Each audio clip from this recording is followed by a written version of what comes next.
जादुई विशाल मुर्गी चुड़ैल। रामपुर नाम के एक छोटे से गांव में सीता नाम की औरत अपने हाथों में एक छोटी सी मुर्गी लेकर आती है और सभी गांव वालों से बोलती है, अरे गांव वालों, देखो, ये देखो, ऋषि मुनि ने मुझे आशीर्वाद के रूप में क्या दिया है। सीता की आवाज सुनकर एक एक करके सभी गांव वाले सीता के पास जाकर खड़े हो जाते हैं और उनमें से एक औरत सीता से बोलती है, अरे ये क्या सीता बहन, जो इतनी रात को सभी गांव वालों को उठाकर यहाँ जमा कर रही हो? आखिर ऐसा भी कौन सा खजाना तुम्हारे हाथ लग गया है? कुछ ऐसा ही समझ लो बहन। अब कुछ देर में सभी गांव वाले उसके पास आकर खड़े हो जाते हैं, जिसके बाद सीता सभी को अपनी मुर्गी दिखाती है और बोलती है, ये मुर्गी देख रहे हो आप लोग? हाँ सीता बहन, हम देख रहे हैं, पर बात क्या है बताओ? बहुत रात हो रही है, हम सबको सोने जाना है, बहुत नींद आ रही है। अरे इस मुर्गी का सच जब पता चलेगा तो तुम सबकी चुटकियों में नींद उड़ जाएगी।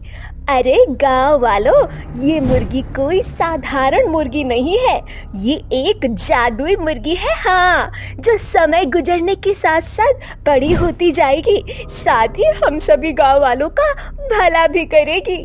क्या सच में? पर ये जादुई मुर्गी आखिर तुम्हें कहाँ से मिली? और अगर ये मुर्गी...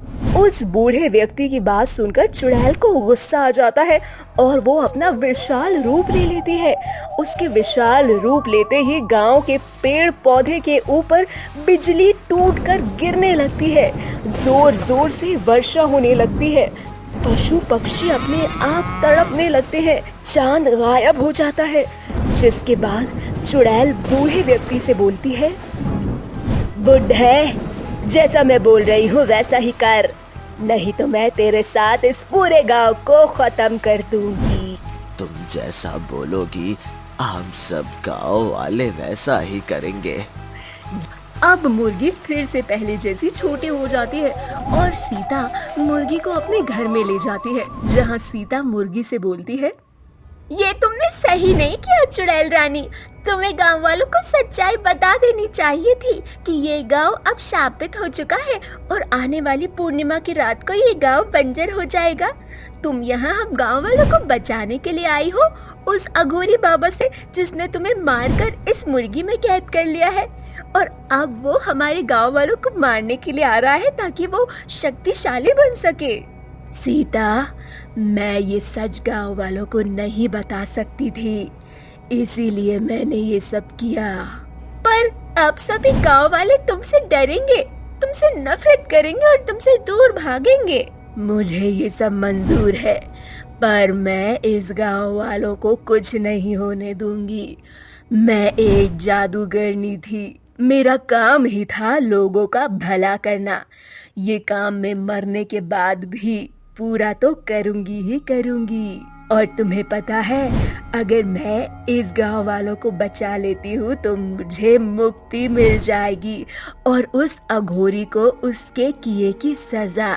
इसीलिए मैं इन गांव वालों की दुश्मनी, नफरत सब सहने को तैयार हूँ। बस तुम मेरा साथ देती रहना सीता। जिसके बाद सीता चुड़ैल को कच्चा मांस खाने के लिए देती है और वो भी जाकर सो जाती है।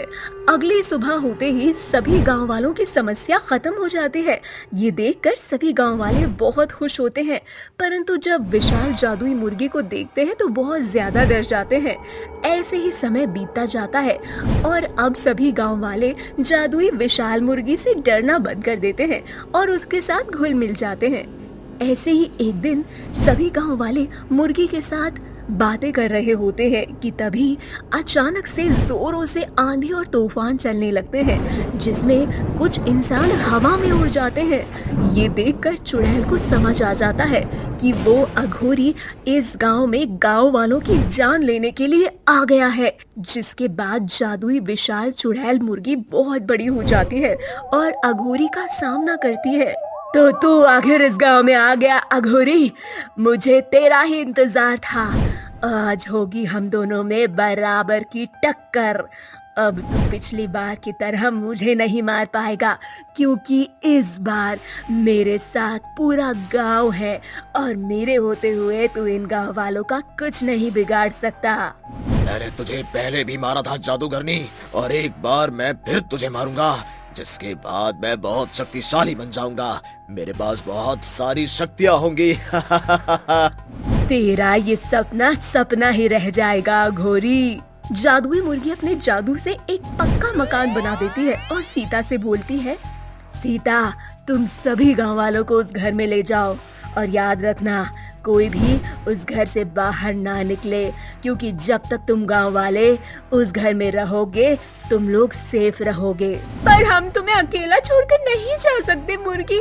तुम मेरी चिंता मत करो, आज मैं इस अघोरी को खत्म कर दूंगी और खुद भी मुक्ति पालूंगी। चुड़ैल के कहते ही सीता सभी गांव वालों को लेकर उस घर में चली जाती है, जिसके बाद चुड़ैल अघोरी से काफी देर तक लड़ती रहती है और अघोरी को आखिरकार खत्म कर देती है। अघोरी के खत्म होते हुए जादुई विशाल मुर्गी चुड़ैल के जाने का समय हो जाता है, परंतु चुड़ैल जाने से पहले सभी गांव वालों से मिलती है और फिर वो वहां से चली जाती है। उसके बाद गांव वाले उस चुड़ैल को खूब याद करते हैं और उसकी याद में एक विशाल मुर्गी का स्टैच्यू अपने गांव में बनवाते हैं।